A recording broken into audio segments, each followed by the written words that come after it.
Señoras y señores, Chino.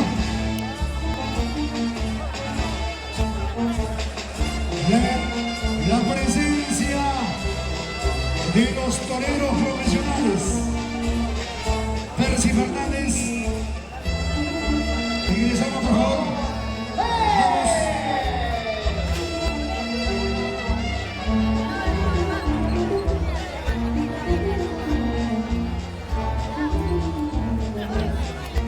Señoras y señores, de esta manera ingresan los toreros profesionales y pedimos al respetable público el aplauso, fuerte las palmas, el aplauso para los responsables de la jornada, de todos.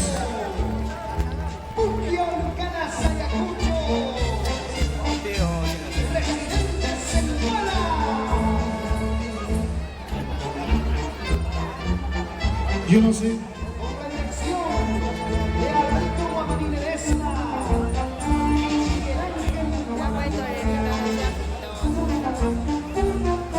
¿Ah?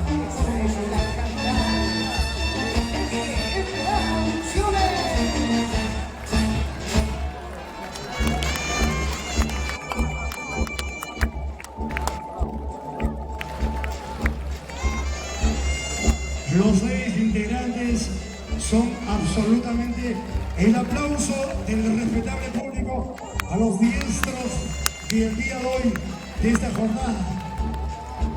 Juancito Peña, necesito que me suministres de algunos datos importantes.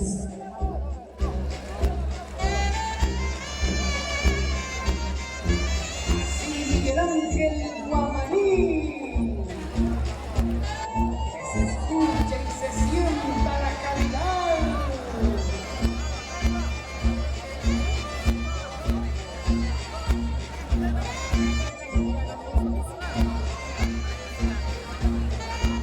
El primer toro de la tarde.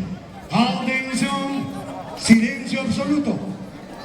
El mutismo debe ser absoluto.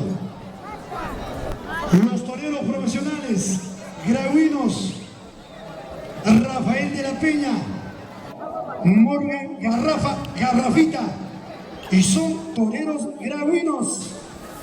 Y este toro está dedicado al señor Salomón Cuellar. ¿Dónde está nuestro distinguido amigo Salomón Cuellar? Salomón Cuellar, para usted. Ahí está, mi hermanito, este toro para el señor Salomón Cuellar. Salomón Cuellar.